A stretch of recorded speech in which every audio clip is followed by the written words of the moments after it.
Praise lord.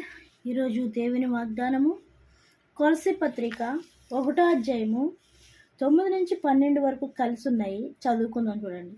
అందుచేత ఈ సంగతి వినిన నాటి నుండి మేము మీ నిమిత్తము ప్రార్థన చేయుట మానక మీరు సంపూర్ణ జ్ఞానమును ఆత్మ సంబంధమైన వివేకమును గలవారును ఆయన నిమిత్తము పూర్ణముగా గ్రహించిన వారై ప్రతి సత్కార్యములో సఫలమగుచు దేవుని విషయమైన జ్ఞానమందు అభివృద్ధి పొందుచు అన్ని విషయములలో ప్రభువును సంతోషపెట్టినట్లు ఆయనకు తగినట్టుగా నడుచుకొనవలెనని ఆనందముతో కూడిన పూర్ణమైన ఓర్పును దీర్ఘశాంతమును కనుపరిచినట్లు ఆయన మహిమను శక్తిని బట్టి సంపూర్ణమైన బలముతో బలపరచవలననియు తేజోవాసులైన పరిశుద్ధుల స్వాస్థ్యములో పాలివారగుటకు మనలను పాత్రులుగా చేసి తండ్రికి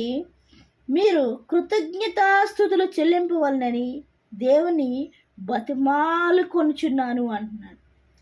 మనల్ని ఏం చేయడానికి అంటండి ఆయన ఇక కొత్త సంవత్సరంలో మనల్ని ప్రవేశపెట్టింది దేవుడు. ఎందుకంటే దేవునికి కృతజ్ఞతాస్తుతులు చెల్లిస్తామని, దేవునికి కృతజ్ఞతాస్తుతులు చెల్లిస్తామని, పూర్ణమైన ఓర్పుతో ఉంటామని, దీర్ఘశాంతముతో ఉంటామని, ఇంకా దేవుని సంతోషపెట్టు కార్యములు చేస్తామని. దేవునికి విరోధమైనవి కాదండి. ఏంటండి? దేవునికి సంతోషపెట్టు కార్యములు. ఇంకా ఏమని చెప్తున్నాడంటే మనల్ని ఎక్కడ తీసుకెళ్తాడంటే ఆయన తేజోవాసులైన పరిశుద్ధుల స్వాస్థ్యములో పాలివారగుటకు అంటున్నాడు. ఎలాంటి స్వాస్థ్యములు అంటండి?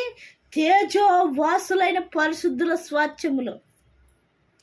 దేవుడు నీ కోసం నా కోసం వచ్చి ఆయన చనిపోయింది ఎందుకంటే మనల్ని ఎక్కడికి తీసుకెళ్ళడానికండి? పరిశుద్ధుల స్వాస్థ్యంలో కలపడానికి. ఎక్కడ తీసుకెళ్ళడానికి? పరిశుద్ధుల స్వాస్థ్యంలో కలపడానికి, నిన్ను నన్ను తీసుకెళ్ళడానికి ఆయన వచ్చాడు. ఎందుకంటే మనము రెండో మరణంలో మరణించుట ఆయనకి ఇష్టం లేదు.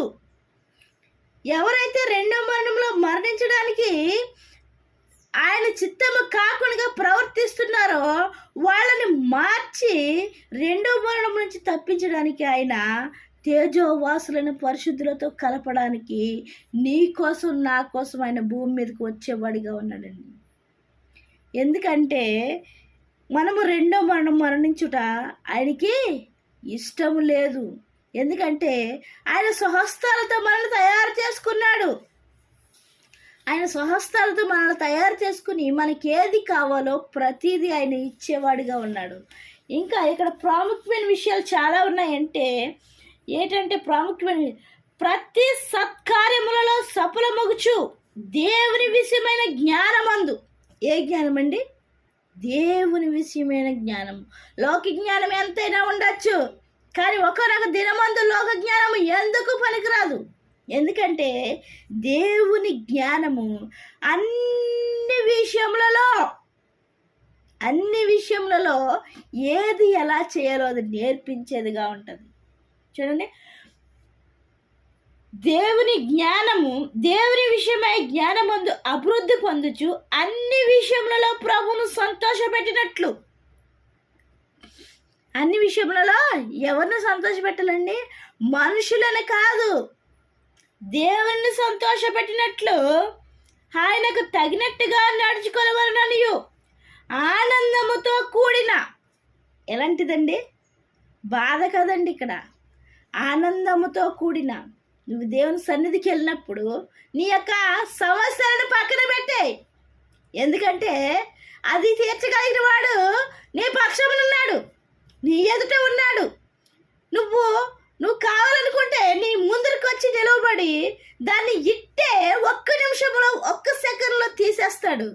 కానీ నువ్వు ఆయన మీద పెట్టకుండా నీ మీద వేసుకొని మోస్తూ మోస్తూ మోస్తూ మోస్తూ మోయలేక ఉంటున్నావేమో. అయితే వాక్యంతో మాట్లాడుతున్నాడండి నీతోటి, నాతోటి, మనందరితోటి. నీ భారాన్ని ఆయన మీద పెట్టు. ఇక్కడ ఏమని చెప్తున్నాడంటే ఆనందముతో కూడిన సంపూర్ణమైన ఓర్పును దీర్ఘశాంతమును కనుపరిచినట్లు ఆయన మహిమా శక్తిని బట్టి. ఎప్పుడైతే నువ్వు ఆయన మీదకి వేసేస్తున్నావో దేవుని యొక్క మహిమ శక్తి నీ మీదకి వస్తుంది. వచ్చినప్పుడు అది నీకు భారముగా ఉండదు. ఎందుకంటే నువ్వు పరిశుద్ధుల విందులోకి వెళ్తున్నావు.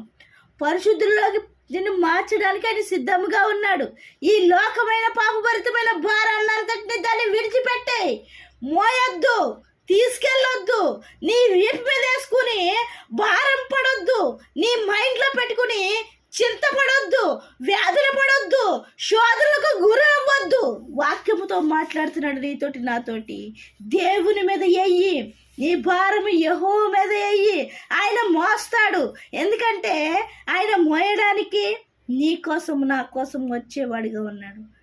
నిన్ను నన్ను విడిపించేవాడిగా ఉన్నాడు. నిన్ను నన్ను తప్పించేవాడిగా ఉన్నాడు. ఒక తేజస్సు, పరిశుద్ధుల తేజస్సులో నిన్ను కలపడానికి ఆయన సిద్ధంగా ఉన్నాడు. ఇంకా ఆయన మన కోసమే స్థలము సిద్ధపరచ వెళ్ళాడు.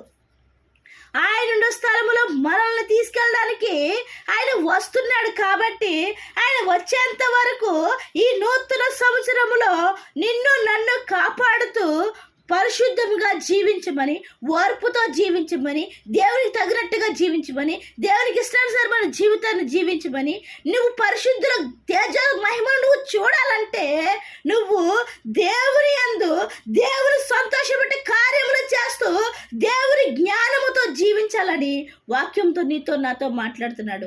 ఆయన నుంచి జ్ఞానం పొందుకోవడానికి సిద్ధపాటు కలిగి ఉందాం. దేవుడిచిన పరిశుద్ధ వాక్యం దీవించిన గాక. వాక్య పరిచర్యలో మీ సహోదరి. ఆమేన్.